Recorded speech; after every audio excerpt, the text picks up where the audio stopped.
All right, welcome back to the Fast Performance Baseball Podcast. I'm your host, Cole Thomas, with my co-host, Connor Reynolds. Connor's got to put his headphones on. He forgot that super special detail. Connor, how was your week here at Fast? Week's been good, man. Week's been good. Going through. We've officially completed a couple weeks of the Hit Tracks League. We're looking to start rocking and rolling, putting out some camps for this upcoming winter. So it's been good, man. It's been good. We got a couple meetings that we're going to get rocking and rolling with. And so it's been good, man. It's been a good week. What about you? Yeah, just same old, same old.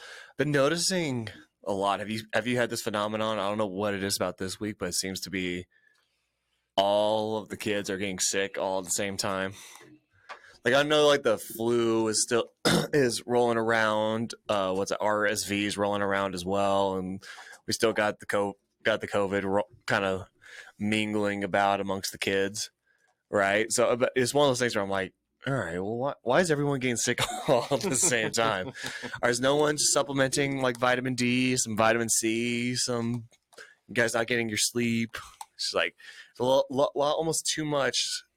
Like, oh, I'm happen to be sick today. I happen to be sick tomorrow, or I was sick all last week, but I'll come in the next week. Oh yeah, and it's only going to get worse. Especially, I mean, when everybody goes off, sees their families, or the families come see them, stuff like that. So for the next, I would say month, it's gonna be rough. I know, but it just feels like this is. I haven't in my years doing this. Like I'm fine with the occasional sick kid, but I'm like this feels like You getting a lot? yeah, a lot. I had a kid miss all of last week who scheduled for today, but he's like, "Oh, I'm not sick." And obviously today, as we're recording, there's this nice little snowstorm outside. Right. And so people are going like, "Oh, can't come in today because of the snow. I can't come in for this reason. Can't come in for that reason." But it's interesting. Like, I don't know. It's one of those things I think we feel like we've talked about, and I get that some of those things are out of your control. Right, getting sick, is not. No one wants to get sick, or no one desires to get sick. But and you ask yourself all the time, like, how are you taking care of your body outside of the facility? Are you eating? Are you supplementing the things you need to be supplementing? In Colorado, we still get a lot of sun, but with the cold weather creeping in, is like maybe it's time to start supplementing a little vitamin D3, things you don't get necessarily from the sun because it's a little bit colder outside. And I think D3, and don't quote me on this at all, but like D3, I think there are studies that it does help with immunity boosting. And, what are guys doing to make sure they have their immunity boosted all the way up for all types of viruses and bacteria and turn into bugs. the Rogan podcast. I know, right? Just don't get your vitamin D through Sunny D.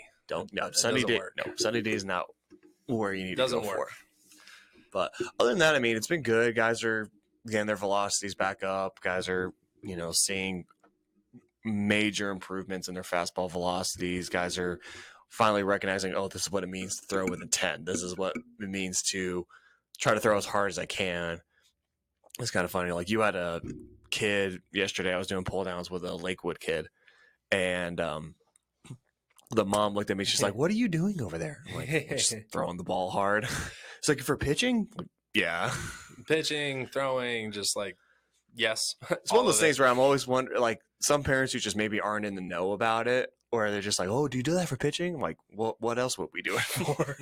No, 100%. And honestly, we'll get some families coming in and stuff like that. And now we're going to be having a lot more people come through the facility that aren't necessarily coming to train with us. Like we'll have teams coming in just to use the facility to practice, stuff like that. And especially when we have a lot of camps that are going to get rock and rolling here with Thanksgiving coming up. By the way, my favorite holiday. Love Thanksgiving. And then with the winter break coming up here in a little bit, we're going to have a lot more camps and stuff like that. So we're going to be having like a lot of people coming through the facility that may not be as used to of what we do here and stuff like that. And I get questions all the time. I mean, like, I've got a lot of what I call funky bats downstairs. Yeah. The one that catches everyone's eye though is my RBI bat, my rope training bat. Oh, so yeah.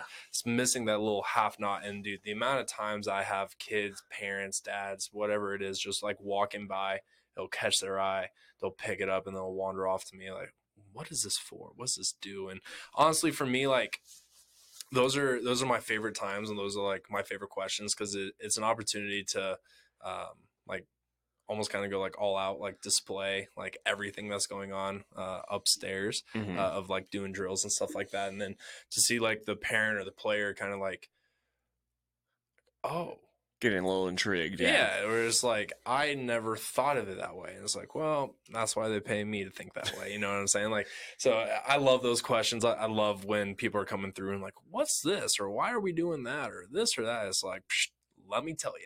Right. So I mean, we get the same thing with the TrackMan or the plyo balls, and everyone's seen J bands. No one's like crazy questions about the J bands or anything or wrist weights. But that's what you always tell people about the TrackMan. It's like, well, what's this thing do? It's like, well, it's a $20,000 machine that tells me your kid's velocity, tells me your kid's spin rate, all these things. Yeah, but mine's a little more technical than yours is. Where like people just go like, it'll go right over their head, or their blank, or the big eyes like, I don't know what the hell you're talking about, dude. Right. But I mean, yeah, now as we start getting more and more people to kind of roll in and see what it is we do, we'll see a lot more opportunities for people to go like, oh, I want to see what this is about and see what you know what differences can be made.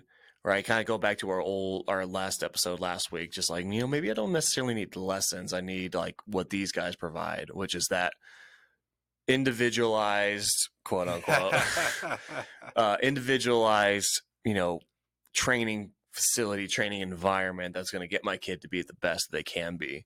So maybe I mean, the more competitors and people like with a desire to get better, the better I feel better off we will be. 100%. 100%. So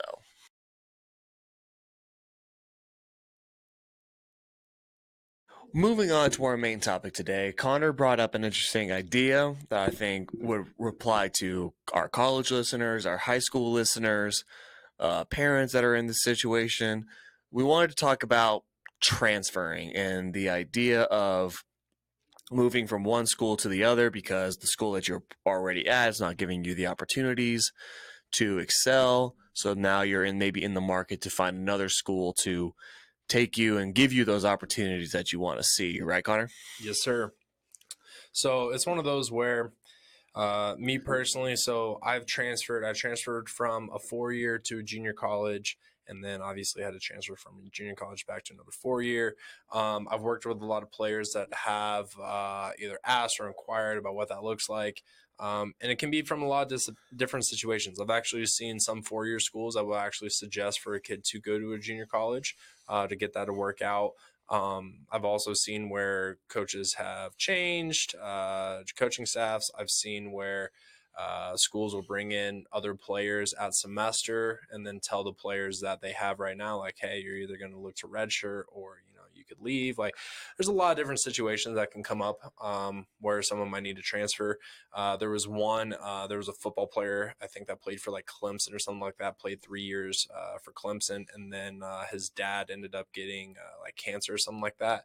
So he transferred to a school back home. Like, there's a lot of different situations where a player might need to be in the, atmosphere of looking to transfer and stuff like that. And right around now, I think is where we'll start seeing a lot of it. What sparked this idea is that there was a tweet that I saw, and I can't find it right now. I'm struggling to go through and search it. Shout out Elon. But I think the tweet said that there was over 1,000 players that had entered in the NCAA transfer portal in the last month of November.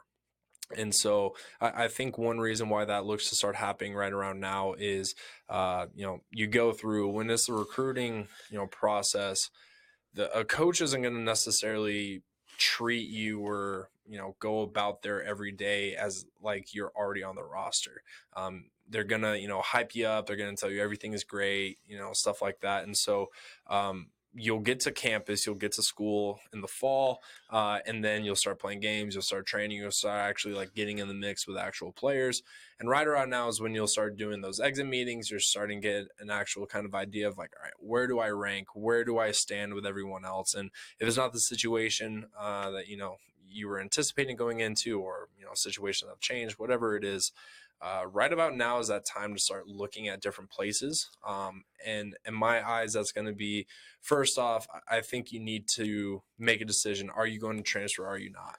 Because the first step is you got to figure that out. If you're not sure that you want to transfer, it's going to get kind of, interesting if you start reaching out to schools saying like, hey, I'm wanting to transfer. A lot of coaches talk to a lot of coaches, so you're probably going to run into a coach that knows the coach that you're playing for right now, Right. and that could get a little interesting, a little dicey. So first thing off, communicate, chat with your coach, try and figure out what the program is or what the idea is for the next season and the next little bit after that. And then if you've decided that it is time to transfer, first thing you need to do is start reaching out to most likely the schools that recruited you out of high school, the other schools, stuff like that, or reaching out to your training facilities. I've had a few of my guys reach out to me. Cole, I'm sure you've had a few guys starting to reach out to you. We know a bunch of people. Second off, we almost need to make like a second recruiting video for you, right? Right. Obviously, you're not the same player you were on the last recruiting video you made because you thought you were going to be going to a specific school for at minimal 2 years, possibly 4 years, right? So we need to make a new one of those for you, update that a lot more and stuff like that. And there's a lot of schools that get into a spot where they're looking for players that semester.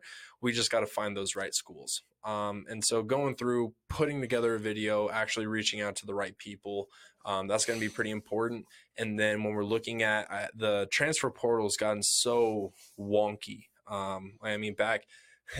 Back in the day when we were playing, you were not allowed to transfer from a 4-year D1 to a D1. You would always have to go down classifications for you not to have a I think penalty. you could, but there was a penalty, right? There was a 1-year penalty with it, right? And at the Division I level, once you entered a D1 school, you were put onto a 6-year timer, I believe. Right. And so whether you quit playing for a year or this or that, like that timer didn't stop. And so Tommy Tanks, who was with NC State, he was the freshman that had the home run record, or not record, but had the most home He runs was one of the year. best. Yeah. He transferred to LSU, no penalty. Dude's playing right now, right away. Where a couple years ago, that would have been the case. So it's changed up a little bit, but there's a shit ton of people in the transfer portal. If you're looking to transfer, like if you're at a 4-year right now, understand if you're a freshman, you're not going to be able to get drafted until you're either 21 or hit your 3rd year in college. If you transfer to a junior college, that's going to look a little different, but that might change up with your degree and your gen ed. So you might have to retake some classes. I know when I transferred, I had to take 3 different classes in the winter before I entered into the spring just to play. So it's going to get a little interesting for anyone that is interested. If you guys have any questions or anything like that about any of that stuff, please feel free to reach out to us. We can definitely look to put something together for you, help reach out to some schools and stuff like that. Right now is kind of one of those like scary times for some of those guys in that spot. Do you feel, because this is something that comes up a lot, as I know it's more like in football than baseball, because football's obviously got the bigger spotlight on it, especially in the college realm, is there's this argument, especially amongst more of the old heads, people who are more traditionalists in this style, of what are the more, if there are any, more legitimate reasons to transfer, or are there like other like justified reasons to transfer, and then are there reasons that just kind of make you look like you're a quitter at the facility at the place you're already at? So like, I'm going to go to this other place because I'm going to get to play immediately. And then some people will say, well, then you just quit on that program. You didn't want to work hard enough to go get that spot at this place. Right. Yeah. It's the same thing. Like I'm an Alabama fan, full disclosure for people who may not know. Alabama's always kind of had this problem where Alabama would always get 3 or 4 quarterbacks, all of the same caliber. Only one can play. Yep. And then the 2 or 3 of them would end up transferring like the next year because like, oh, I'm not going to play here, right? Regardless of how hard I work, how well I do in practice or anything like that. So I have to transfer. I sit there and go, okay, well, yeah, that kid's not going to play because there's this guy who already won a national championship for Alabama or was in contention for the Heisman or something like that. Yeah, you're not going to play. And you're like you said, like your 6-year clock, are you gonna sit down at Alabama for 2 years and never play, and then, or even 3 years and then never play, and then you've got to like try to find a way to get onto the field, and then by the time you're the guy, you maybe get the guy, then Nick Saban gets another 5-star quarterback, and then all of a sudden he's in the conversation to be the starter. And so now you're a 22, 23-year-old senior, and now you have to compete against this sophomore Zero playing who has experience. got zero playing experience or even redshirted the year before, but he's got the bigger name because he was the number But one. then you also have no playing experience either. Exactly. So where's that justification and where's that line that like you feel like no one can really criticize you for transferring? I don't think that's even a possibility. I really don't. So no matter what, I think there's always going to be at minimal a minority, whether it's the minority at your school that are on your team, the minority of depending on like how big that spotlight is. I mean, great example that you brought up. We got Tua and we have Jalen Hurts, right? I would say Jalen Hurts is a pretty good quarterback. Yeah. And he's doing pretty well right now, yeah. especially in the league. And I don't think if you were to ask any single person on that Eagles team or any single person on that Bama team, do you think Jalen Hurts is a quitter? I don't think a single one of those people would be like, yeah, he's a quitter. No. Did he transfer though? Yes. He's transferred for something but he also was a weirder case, right? Where he comes in, he's the starter, leads Alabama to a national championship game, struggles in that national championship game. I think he even won a national championship. He won the first one, and then he struggled in the shows you how second good of an Alabama fan I am, apparently. But yeah, wins the first one, is the starter the whole year, then struggles in the last national championship game. Gets benched for Tua. Tua wins the national championship. What? And then for the back-to-back. And then Jalen stays another year after that one, and it's him and Tua fighting for who's going to be the starter, right? And then, yeah, once again, like Tua became the starter because he'd won the national championship and he was just on fire that year. And younger. And a bit younger. And then that's the year. And then after that, Jalen transfers to Oklahoma, right? So even you can't even call Jalen a quitter because like he stuck it out for that extra year to say like, oh, maybe Tua struggles and then I'm right there and all that. And most people, exactly, you're saying like most people, even everybody, I would say in the Eagles locker room or even in that Alabama locker room when he was there would say like he was the biggest leader. He was our captain. He was our, emotional leader. And then knowing that he was not going to play ahead of Tua that last year, it's just like, all right, I'll go to Oklahoma and actually get to play and then end up being drafted. And now he's the starting quarterback on what might be the best team in the NFL right now. Yeah. And that's where like, I don't think, and the thing is the football player I mentioned earlier, and I think it was Clemson. I could be wrong. Yeah, you might be. NCAA declined him. Right. He was not allowed to transfer just because and so like no matter what, there's always going to be whether it are there reasons though, like if you've ever had an athlete ask you about transferring and then you ask them why, is there even a scenario where you kind of like roll your eyes like, all right, really? Oh yeah, all the and that's what I mean, like, but that's the question I'm trying to ask you. Are there reasons that just you're kind of like, come on, dude? And there's always going to be that, and that's what I mean, like, sometimes you'll go through and like let's see here. So one of my guys, he's going through, reached out to me and he got told all of this great stuff on a good scholarship at a 4-year school and everything like that. Gets to campus and the coach is the exact opposite of what he said. There's a lot of kids looking to transfer, stuff like that. Not a great situation for him with him being a freshman. Let's get you out of there and stuff like that. There are going to be other times where like it is pretty stupid. It is a dumb thing where it's like, not going to name names, but you'll go through and there was a player that went to a junior college and then just was soft, like just a soft piece of cake. One of those where it was like Charmin type soft. Right. Ends up quitting and then wants to look to try and transfer. Doesn't end up transferring, but he ended up wanting to transfer because essentially he just wasn't able to understand the difference of, being the all-star on your high school team where you're literally the best player. Your high school coach isn't really going to say too much, most likely. You know what I'm saying? Right. Where then they go to a college where that coach is simply, hired on to win ball games. And he's not going to put up with shit. And so the athlete just couldn't take it, so ended up quitting. That's a situation where I look at the kid and I'm like, you're soft as shit, dude. But the thing is that no matter what, I think an athlete has to do what's best for them and the best for what will be their career.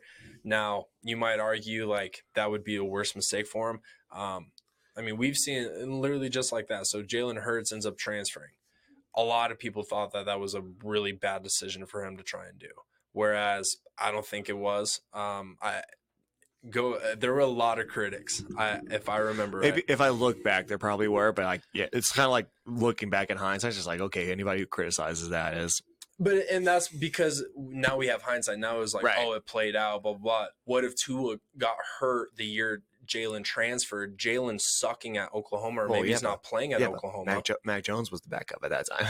But who was also an NFL quarterback. Exactly. But like, so what I'm saying is like, no matter what, to somebody, it's going to look like a bad decision, whether that's 1 out of 100 people or 100 out of 100 people.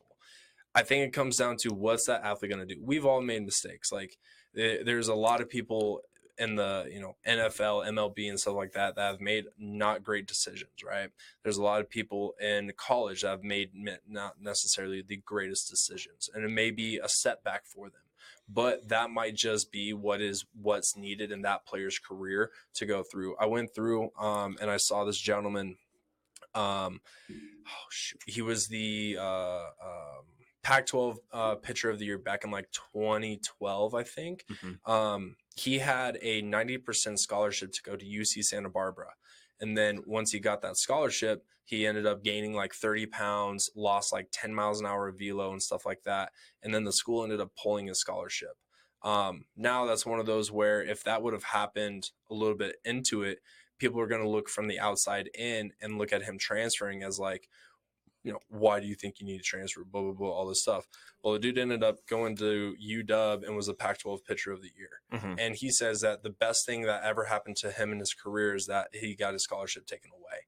Now, that's not an exact, parallel to what we're talking about. But what I mean is like, no matter what, if the athlete is willing to put in the work and is willing to get out of it, like there might be like I said, 100 people that think it might be a bad decision.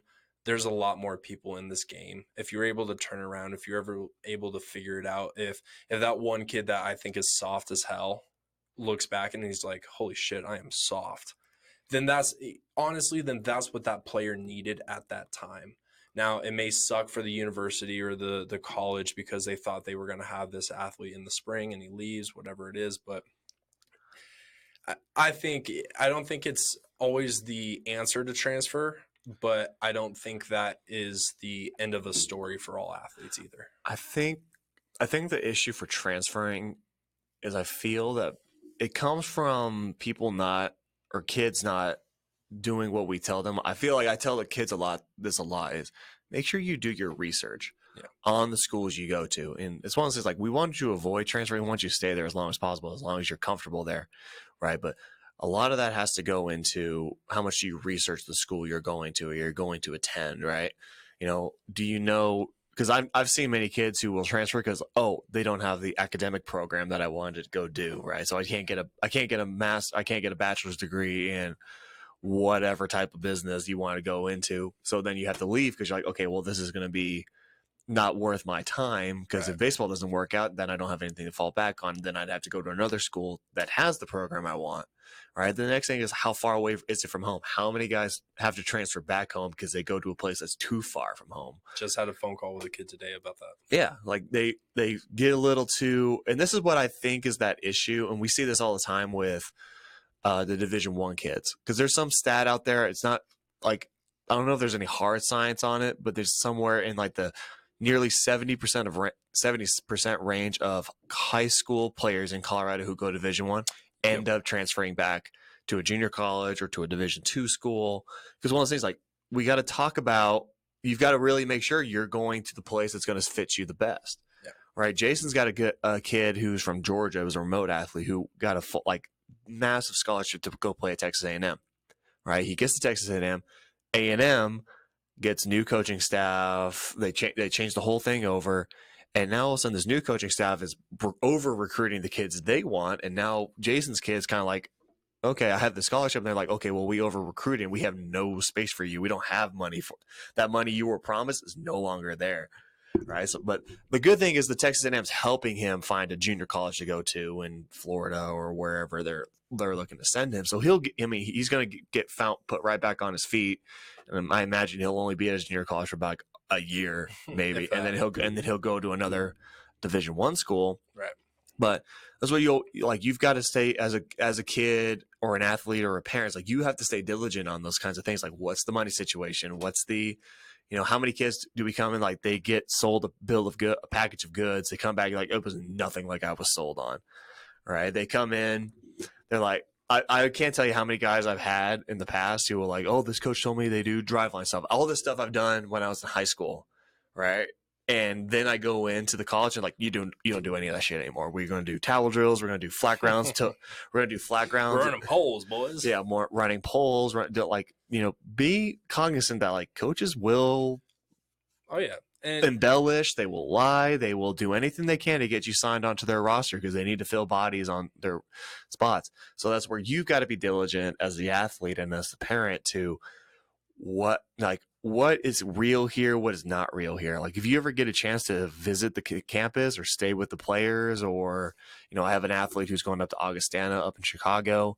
He's going to get to stay a night with all the Colorado kids that are on the teams. Like if you ever get those opportunities, ask questions. The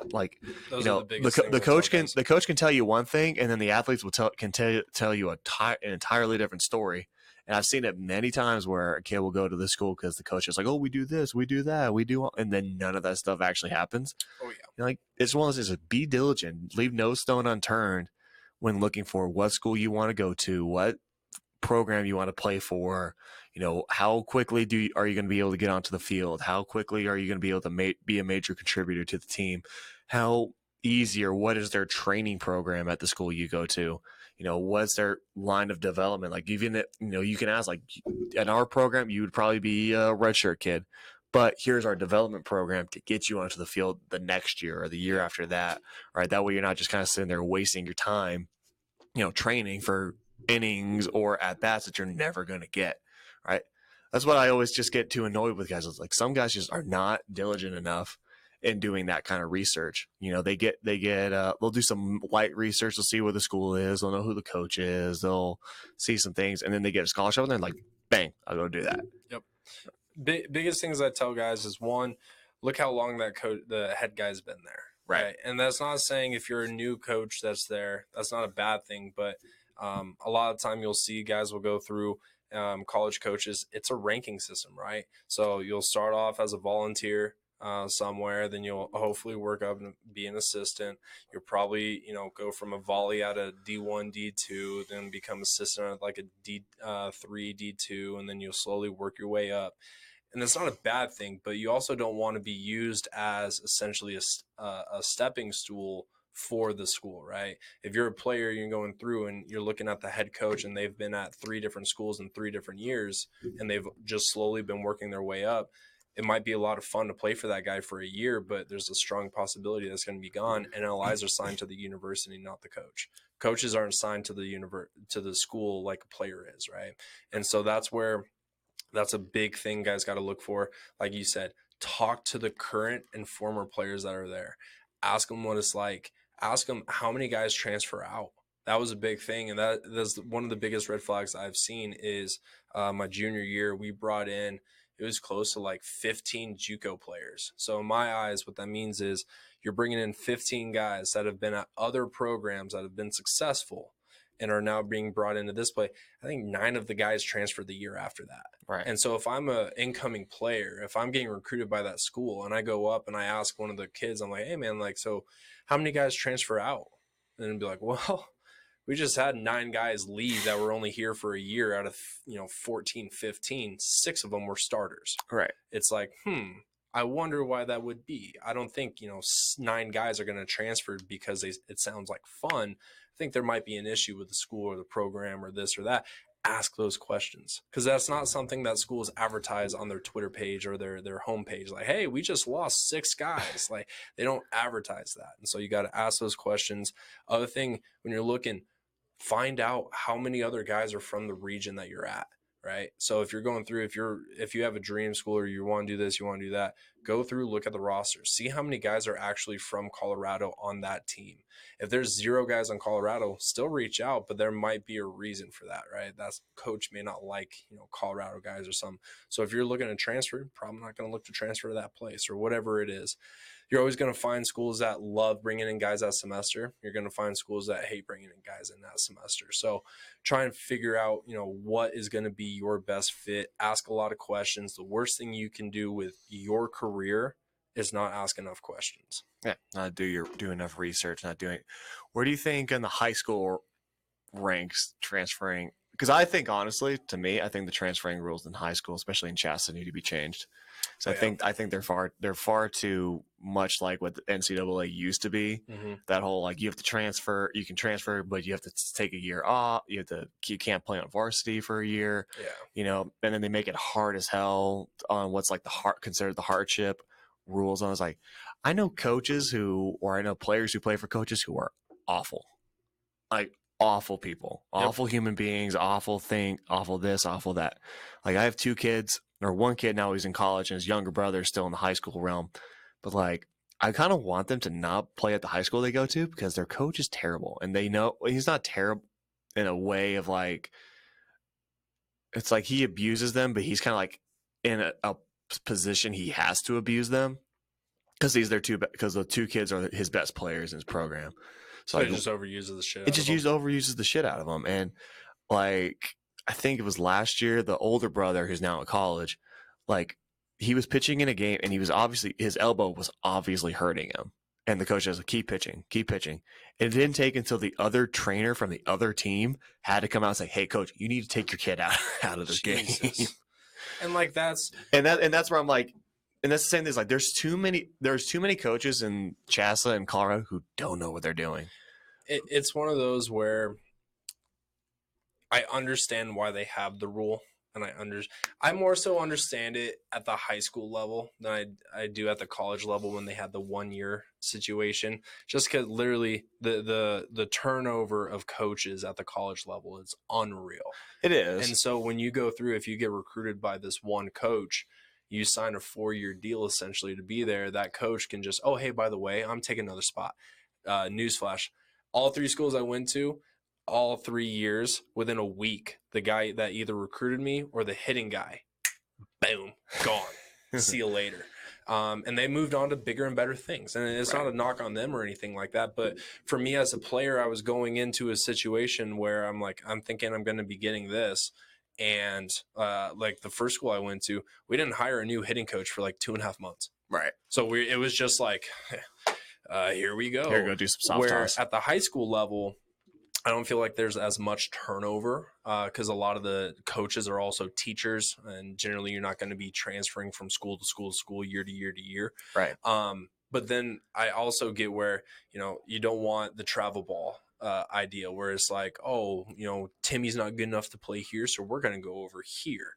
So I understand that they want to not have that where guys can just move, but then also there's situations like for you where it's like you're a player where it's like they can't be in that situation. Well, and there's situations too where I think everyone who listens to this will have an idea. Either you've been a part of it, you've been in a program, or you've heard of programs that do this, where there's a little bit of like an old boys club in some of these programs as well. Yeah.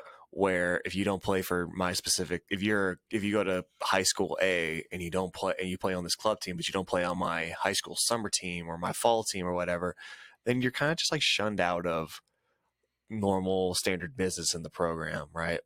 Or everyone knows the daddy ball kid whose dad came up with some kind of random ass fundraiser for the program that netted them like thousands of dollars and all that. Now that kid gets like some weird preferential treatment, and he maybe gets to play more than he should. Like that's what, for me at least, that's what happened to me when I was at Douglas County. Douglas County was rife with daddy ball and politics from 2008 to 2012. Like we had kids playing on varsity that had zero business playing on varsity. we had a couple kids that one played third base ahead of me. He was a year younger because his dad was the head assistant coach on the team. Oh, that shit happens. Yeah, the head assistant coach. And then who does who gets to play shortstop? That kid's best friend. Yep. Who gets to play right field? The kid who sucks up to the other kid and comes up with all these things. Even if the kid who's playing right field has never played outfield before, right? And then here's me, Cole Thomas, pretty capable in the outfield. No shot. No shot. I've never seen a kid like, and don't get me wrong, Douglas County Field's wonky as hell, and I played there all 4 years. But like, if you just don't know how to field the ball in the outfield, like, why are you out there? And so there's one like, so I feel like that's where there should be almost an opening of the transfer rules in high school. Like, if you're getting abused, or if there's just like I can't play here because I'm not a part of this old boys club. And that's something Jason and I notice all the time with our college athletes. Is we get a lot of college guys who, lucky enough for them, found a way to play college because they were good enough. And they're like, "Oh, where'd you go to high school?" It's like, "Oh, I went to this high school." Right. And I go, "Well, how much you pitch?" Like, "I didn't pitch." Like, "What do you mean you didn't pitch?" It's like, "No, I literally just didn't pitch at my school." But that kid was lucky enough to have played on a club team, or was lucky enough to have gotten recruited to play college baseball. And now they've always been solid. They just never were given a chance because they were not in coaches like my realm of like, you're going to get this playing time. You're going to get that playing time. You're not in my boys club, so you're not going to get the playing time. So that's where I always feel, I sit there, I'm like, there's so many kids in this state that are really good that just never get the opportunity to showcase their abilities, showcase how good they are at this game, because they're not a part of some coach's bullshit boys club. They didn't play on this team, so therefore you're shunned, or you didn't do this for me, so you're just shunned. Like, your parents not president of the booster club, you don't get to play. Your parents not doing this in the booster club, you don't get to play. Right? What was it like? If you're just not getting opportunities, and you can have legitimate gripes as to like, hey, I'm getting recruited by colleges and all that, and I don't get to play. That's why I say, like, and just, can we find a way to open up those rules? Oh, and I've got a story for you. This was a player that I had played for me. Got him when he was going into his freshman year of high school, right? And this lines in exactly, literally, with what you just said. So, player is living in the mountains. Okay. Plays in a tournament, and a very well-known high school coach sees him and asks, what high school are you going to go to? Tells him that he lives in the mountains and he's going to go to some 2A rinky-dink school. This coach was able to convince his family to move all the way down to be in his school district, right? So they move down, and he goes through, damn good ball player. And if you go through, you ask any of the coaches, one of those guys that were like, if they physically could, they would literally run through a wall if you asked them to. Right. So just a really good kid, one of the hardest workers I've seen, and it's just a good human being. Goes through, plays his 2 years. There's a kid that plays his same position a year younger. That player plays for the head coach's organization, whereas my player didn't play for that organization. Junior year, my player gets cut. Just boom. Right. They go, well, we have a sophomore and we think he's going to be better, so we're going to keep him on and try and get him to play rather than see if, you will work out. So kid goes through, doesn't play his junior year, doesn't try out his senior year, plays with me, trains, does all the right things, goes to a junior college, and this junior college has, in the last 5 years, gone to 3 World Series for him, and everything like that. This fall, and again, so good program, not a bad program at all. This program, the dude ended up batting .438 and only had 1 strikeout as a catcher. Dang. And was their main catcher as a freshman. Now, this kid got cut. Right. And was told that he's not going to be anything. And essentially, in my eyes, the only reason that happened is because of literally, this kid doesn't play for our summer program. This player does. Now, there's the argument of, well, the coach gets to see that player more, so they're able to build that reputation and that trust of everything going in. But still, at the end of the day, for this player, if they would have had the ability to transfer, they would have. And then they would have been able for their last 2 years, or at minimal their senior year, because they don't have enough time your junior year. he would have been able to play high school baseball Right. for his high school. And I'm not going to lie, dude, it killed him, the fact that he couldn't play for his high school. Right. And, the dude's playing college ball now. So at the, looking back, not as much like worried, but like he didn't even, it's not that he wanted to play for his high school because he wanted to, play in that spring.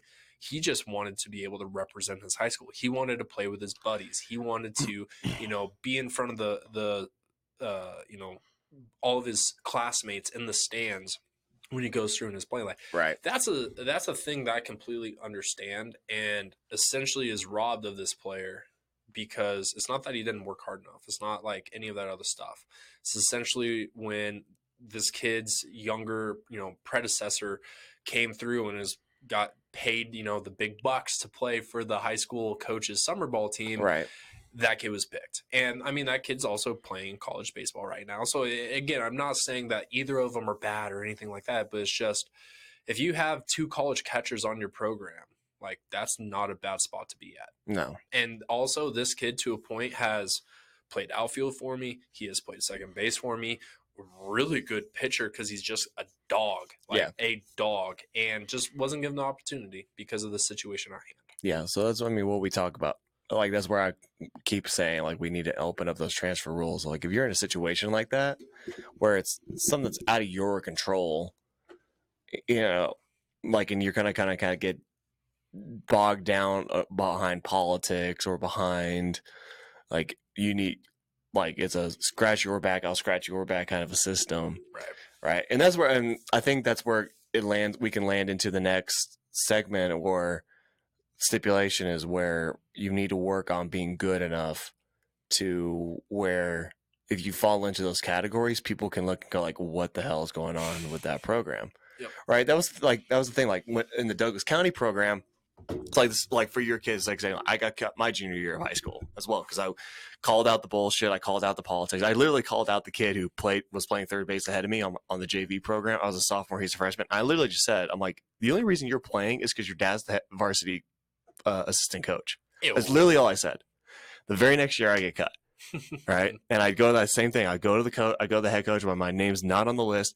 After I'd already, as a sophomore, was one of 6 sophomores, and there was a 2 freshmen that made the Arizona trip. They were like, you're exclusively invited to this Arizona trip with the varsity. Right. We see you being a stud in this program. Very next year, I'm cut. And swear to God, like, everyone in Castle Rock who knew anything about baseball was like, what the fuck is happening there? Right. I go to a Slammers guy back when Slammers was still kind of a big deal to me.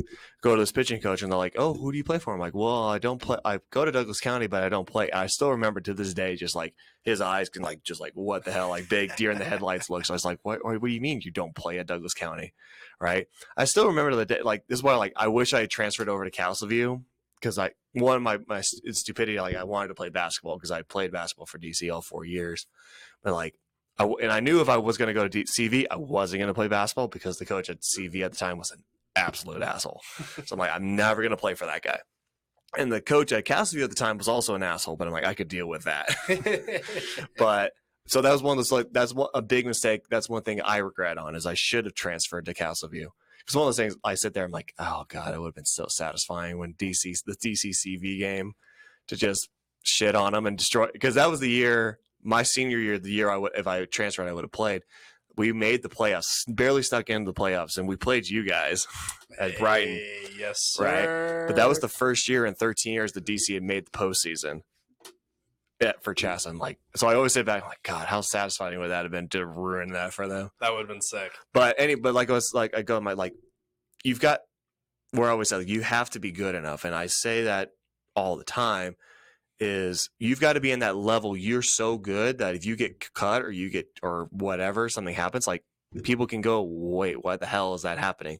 And the same thing goes for the college recruiting process and the transferring we talked about earlier, is you have to be so good, and you have to put yourself in the upper echelon of players in the state, that you can pick and choose what places you go, right? You can be the one that's in the driver's seat as opposed to people being in the driver's seat for you, right?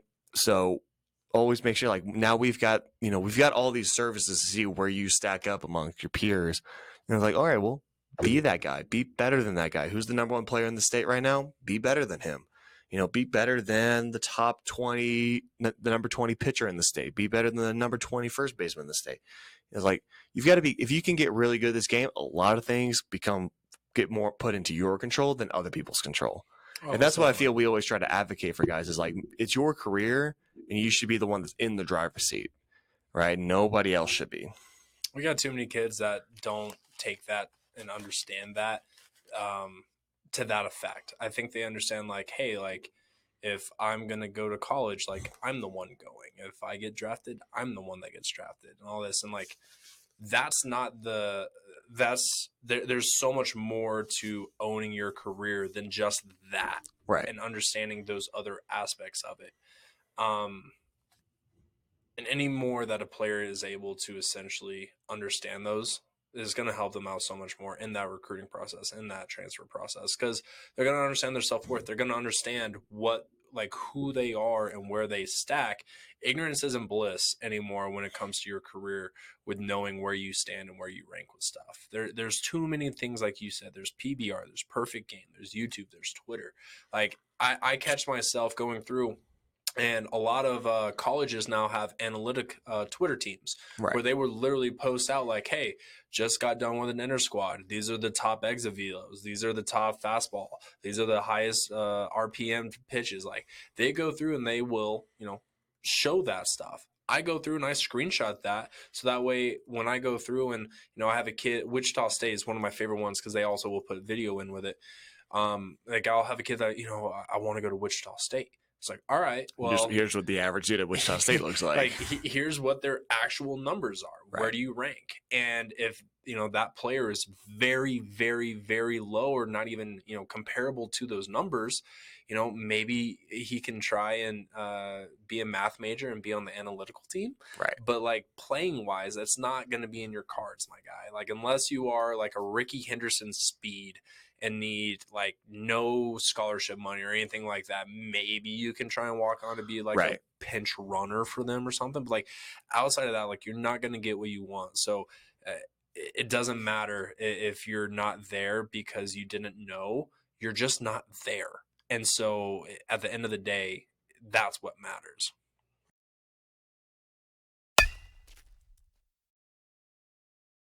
Closing out this week's episode, I had a conversation with a good friend of ours, Mr. Brooks Benson, who will be someone eventually on on this podcast feed. Shout out, Brooks. It's something we got to talking about, which I thought was an interesting concept. Is like, and you maybe see this more from the coaching standpoint you've had on the club teams. I've seen it a little bit more in the actual traditional high school sense.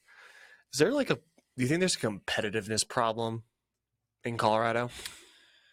I would say yes, and it's one of those where I don't even necessarily think it's just in Colorado. Now, we'll look to speak on the Colorado side of things, just because I haven't coached anywhere else, travel ball wise. But I think it's more of a travel ball problem that is in Colorado rather than a Colorado travel ball issue, if that makes any sense. Okay. It's one of those where it's like, and we've talked about it.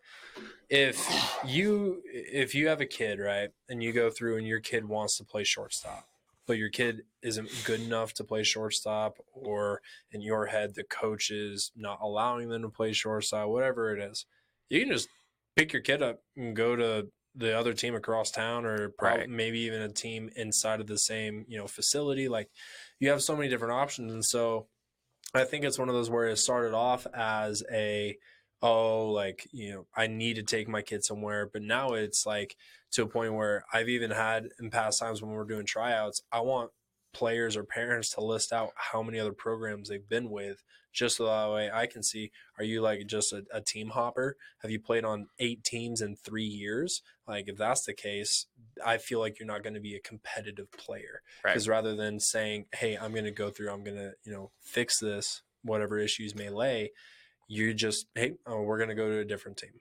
And Right. I think that's the issue. I don't know if that's solely just Colorado. I feel like it's a lot of other places that may have had some saturated fields of how many travel ball teams they have. It's just opportunity. There's a lot more opportunities for the same lower level player that doesn't have to get better. Right. I sit there this is something I said, like, that's from the high school perspective, and I've seen a little bit in some club teams where it's just like, I don't know, kids get just like, there's a little bit of like a don't care attitude, and not like the right kind of a don't care attitude. It's the, if I'm a pitcher and I give up a home run, it's just like, all right, cool. And all that, like, as opposed to the maybe like you get mad and you're like, now your prerogative becomes, I'm going to strike out everybody else, or I'm going to make sure everybody else gets out. And I feel like there's just for whatever reason, we either they're not raised to, or we're just disincentivizing this, to, to not put it in any nicer terms, but there's not a fuck you mentality, I feel like, in most baseball players now, or at least what I've seen on social media. And obviously social media is what you see on social media is only one half of the story, Right. or a quarter of the story. Right. But I sit there sometimes and I watch, like, you go on PBR, or you'll watch all these services, or kids on Instagram. And I know a lot of kids on Instagram that are in those PBR rankings. And something that always kind of annoys me is when kids like hype up other people for their commitments. Bro, I'm so glad you brought that up. Does it not piss you off too? So I sit when I sit there and I think to myself, I'm like, I don't know, when I was in high school, like, I didn't know all of the best players in my league, or growing up, and all my peers. Like, if I had Instagram or any of things like that, like, if I was friends with it, like, there's almost like too many people who like follow each other and almost like friendly, even though they don't know each other. yeah. Like, I know a kid who lives down in Monument, and he's liking and sharing Instagram posts of kids in Arvada or Fort Collins and all these things. Like, unless you played on a team with those guys, I get that. Like, if you don't know the kid, why are you sharing this kid's commitment? Dude. Like, I didn't know all the kids even in my district. Like, I went to Oaks County. I didn't know all the kids at Highlands Ranch or Chaparral or Legend and all this. Like, we had good teams and all that. Like, if I always think to myself, if I followed them back in the day, like, yeah, maybe I give them a like, but I'm definitely not sharing it on my story.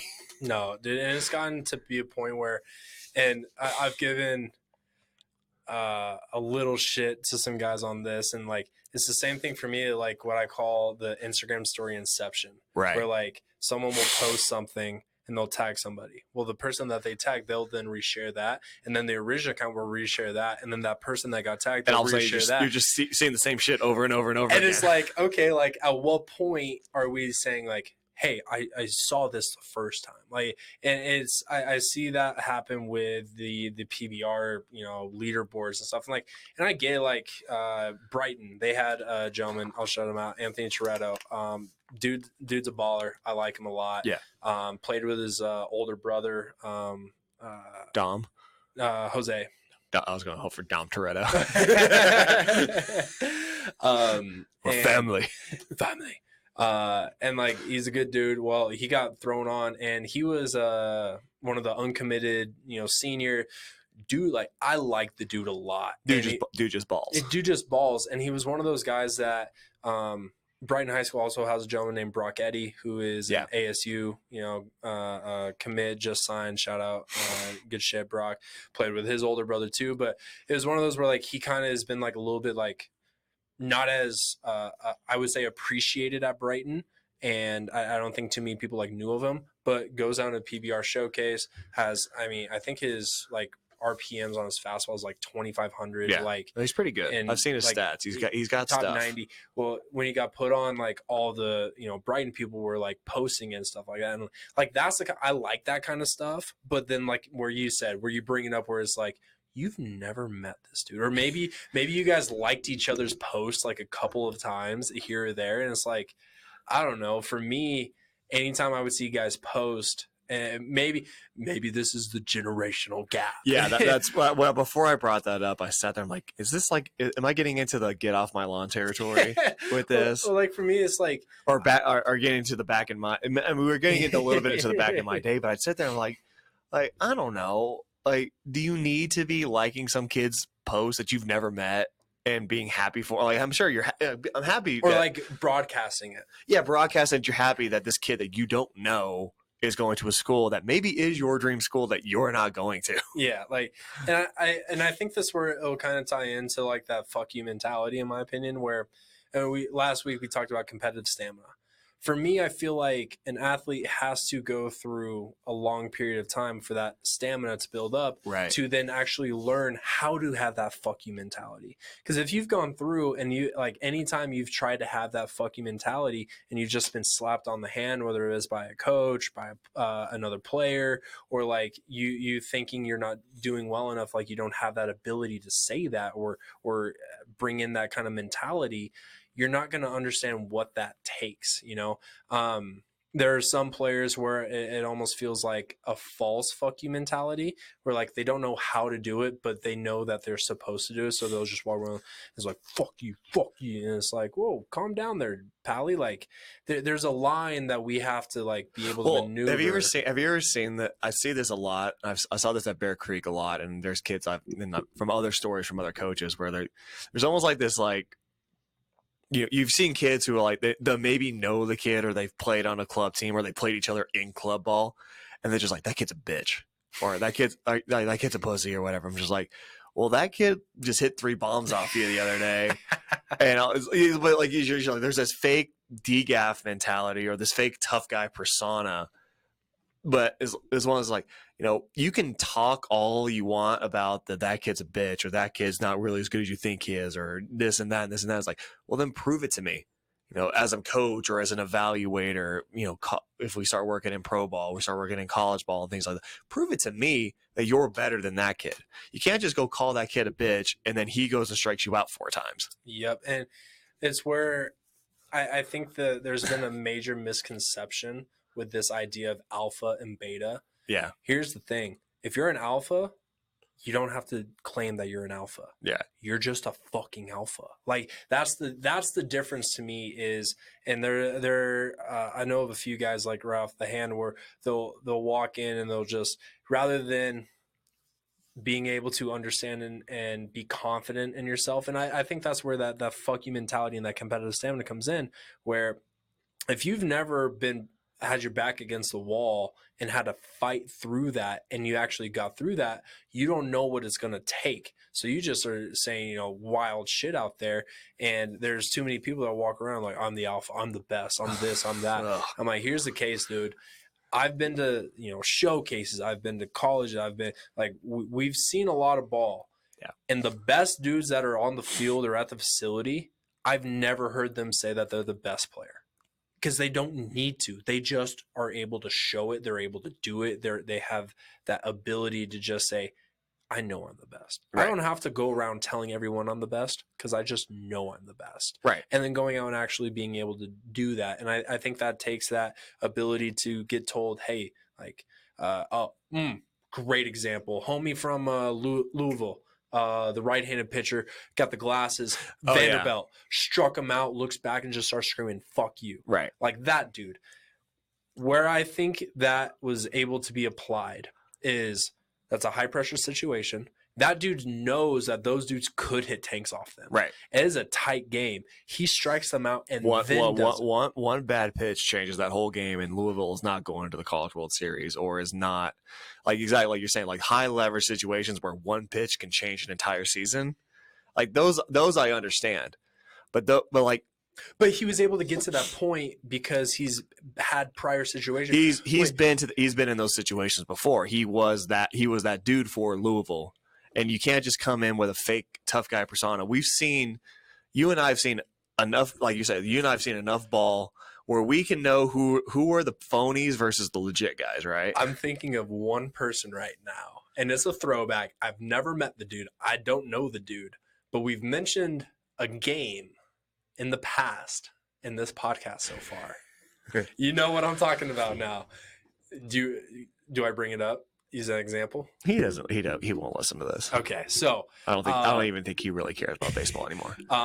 Cole and I played against each other back when. Were you a senior? It was my senior year. His senior year, class my freshman class year. of 2012, and you were class of 2015. Yeah.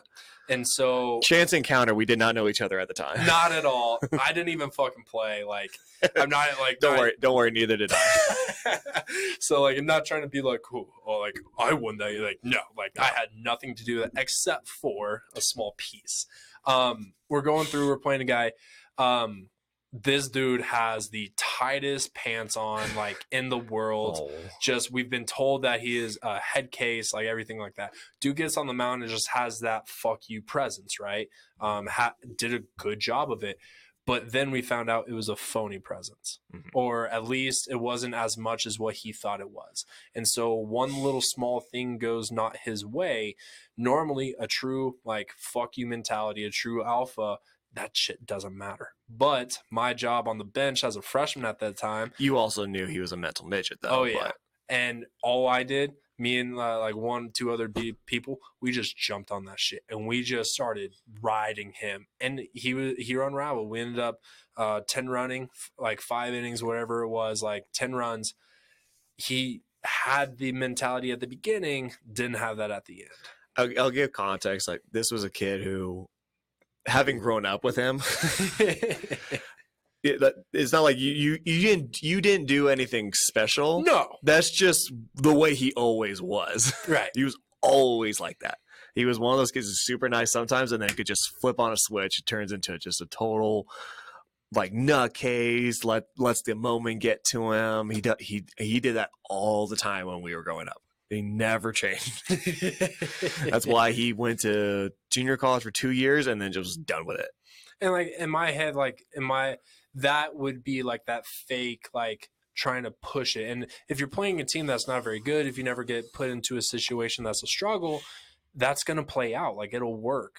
But the moment you face a little adversity, you can't just keep yelling "fuck you" to get through it. Like there actually has to be some type of substance that you're able to actually get through it. And if you never learn that, if you never understand that, if you never put in a situation with your back against the wall, you're not going to learn how to make that fight.